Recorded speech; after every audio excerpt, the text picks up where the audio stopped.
성경 읽어드립니다. 양문교회 박철효 목사입니다. 오늘 우리가 함께 살펴보게 될 하나님 말씀은 구약 성경의 에스더서의 말씀입니다. 먼저 에스더서의 역사적 배열을 생각해 보면 지난 시간에 우리가 살펴보았던 세 번에 걸친 이스라엘 백성들의 귀환의 이야기가 있습니다. 1차 귀환, 2차 귀환, 3차 귀환. 1차 귀환은 스룹바벨을 중심으로 약 5만 명이 귀환을 해서 성전을 세우는 이야기입니다. 이 이야기가 에스라서 1장부터 6장까지 기록되어져 있고요. 이때 함께 사역을 했던 선지자가 학개와 스가랴 선지자가 있습니다. 그리고 2차 귀환은 학사 에스라를 중심으로 약 2천여 명이 돌아와서 백성들의 믿음을 세우는 이야기가 에스라서 7장부터 10장까지 기록되어져 있습니다. 그리고 제3차 귀환은 총독 느헤미야를 중심으로 귀환을 해서 성벽을 52일 만에 세우는 이야기입니다. 이것은 느헤미야서에 기록되어져 있습니다. 자, 그런데 1차 귀환과 2차 귀환의 사이에 시간이 약 60년 가까이 되는 간격이 있습니다. 이 이야기가 에스라서 6장과 7장 그 사이가 60년 가까이 기간이 있다는 것인데요.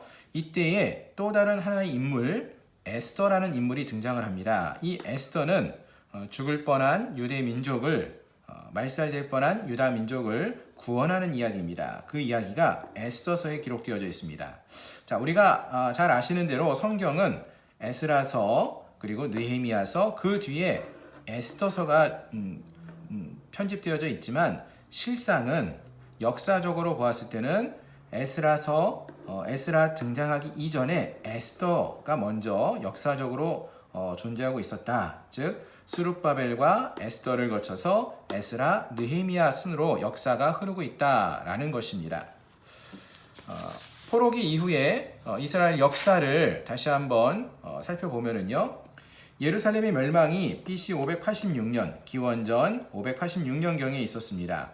그리고 나서 첫 번째 포로 귀환이 스룹바벨을 통하여서 고레스 왕 때, 바사왕 고레스 왕 때 이루어집니다. 그리고 이 고레스 왕 때 귀환을 한 이스라엘 백성들이 다리오 왕, 바사왕 다리오 왕 때 BC 516년경에 성전 재건을 이루게 되어집니다. 자, 그리고 나서 아하수에로 왕이 등장을 하는데요. 이 아하수에로 왕 때의 왕비가 바로 에스더입니다.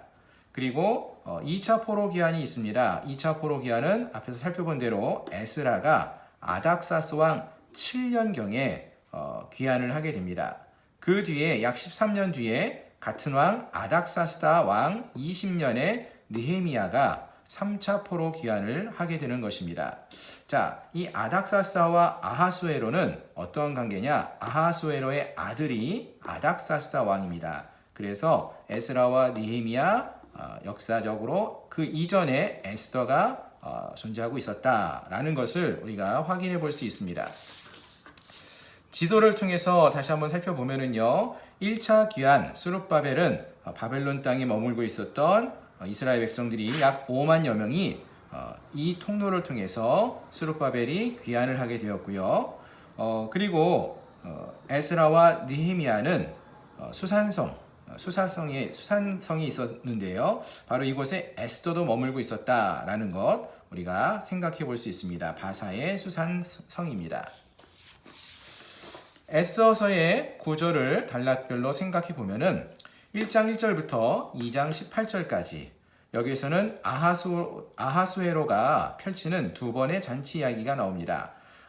왕후 에스더를 새롭게 뽑는 그 잔치와 또 왕후 와스디가 폐위가 되어지는 그러한 이유가 되어 펼쳐지는 그러한 첫 번째 잔치, 두 번의 잔치 이야기가 나오고요. 2장 19절부터 7장 10절까지는 이제 왕후 에스더가 왕비가 되어서 베풀게 되는 두 번의 잔치 이야기가 나옵니다. 바로 하만과 또 아하수에로 왕을 초대하여서 민족을 구원하게 되는 그러한 이야기가 이곳에서 펼쳐집니다. 그리고 8장부터 10장까지에서는 죽을 위기에 있었던 이스라엘 백성들이, 포로기에 있었던 이스라엘 백성들이 다시금 구원을 받는 부림절에 관한 이야기, 그래서 두 번에 걸친 축제 이야기가 8장부터 10장까지 나타나고 있습니다. 자, 이 에스더서의 특이점이 있습니다. 첫 번째로 에스더서는 구약 성경에서 여인의 이름을 따서 책 제목이 이루어진 성경 2권 중에서 하나입니다. 첫 번째 한 권은 우리가 이미 살펴보았지만 룻기가 있고요. 그리고 에스더서가 또 다른 여인의 이름을 따서 이루어진 책 제목 에스더서인 것을 우리가 알 수 있습니다. 두 번째로 이 에스더서는요, 성경을 읽어보시면은 하나님이라는 이름이 단 한 번도 등장하지 않는 그러한 성경입니다. 즉 에스더서에서는 하나님이 보이지 않습니다. 하지만 하나님이 보이지 않지만 하나님은 보이지 않는 손길로 그의 백성들을 여전히 감싸나 보호하여 주심을 우리가 알 수 있다라는 것입니다. 자, 그렇다면 이 에스더서가 기록된 목적이 무엇이냐? 1차 포로 귀환이 있었습니다. 이 포로 때 약 5만여 명의 이스라엘의 믿음에 좋은 사람들이 바벨론 땅에서 가나안 땅으로 돌아갔습니다. 그런데 이 1차 포로 귀환 이후에도 가나안 땅으로 돌아가지 않고 바사에, 즉 페르시아에 남아있는 믿음의 사람들이 있었다. 그 대표적인 사람이 바로 모르드게와 그리고 에스더, 그리고 이후에 우리가 살펴보는 에스라, 느헤미야 같은 사람들도 있었죠. 이러한 믿음의 사람들이 있었고 그 믿음의 사람들을 하나님이 보호하신다는 것, 보호하시는 하나님의 손길을 보여주기 위해서 이 에스더서가 기록되어져 있습니다. 결국 하나님께서는 모든 나라와 역사를 다스리고 계시고, 그리고 보이지 않는 그 하나님은 오늘 우리의 역사와 인생도 주관하시는 분이심을 우리가 이 에스더서의 말씀을 읽으면서 살펴볼 수 있겠습니다. 자, 이 에스더서에서 나오는 중요한 절기가 있습니다. 바로 부림절인데요. 이 부림은 원래 제비라는 뜻, 무엇을 뽑는 제비, 그러한 제비를 뜻하는 아카드어 부르에서 유래된 것입니다. 그런데 이 부림절은 죽음이 확정되어 있었던 유대인들이 하나님의 보이지 않는 손길로 구원을 경험케 되어짐을 기념하는 절기입니다.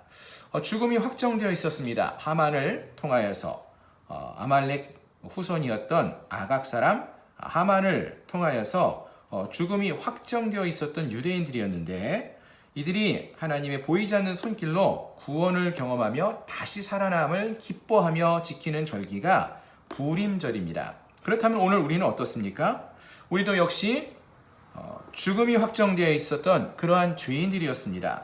그러나 그러한 우리들이 하나님의 보이지 않는 은혜의 손길로 구원을 경험하게 되었습니다. 그렇다면 이제 우리는 그 하나님의 은혜를 기억하며 하나님을 기념하며 하나님을 찬양하는 날마다의 삶 속에서 하나님께 영광 올려드리는 이런 부림절과 같은 절기를 지키며 하나님을 찬양하는, 또 하나님만을 경배하는 그러한 믿음의 삶을 살아야 할 줄로 믿습니다. 감사합니다.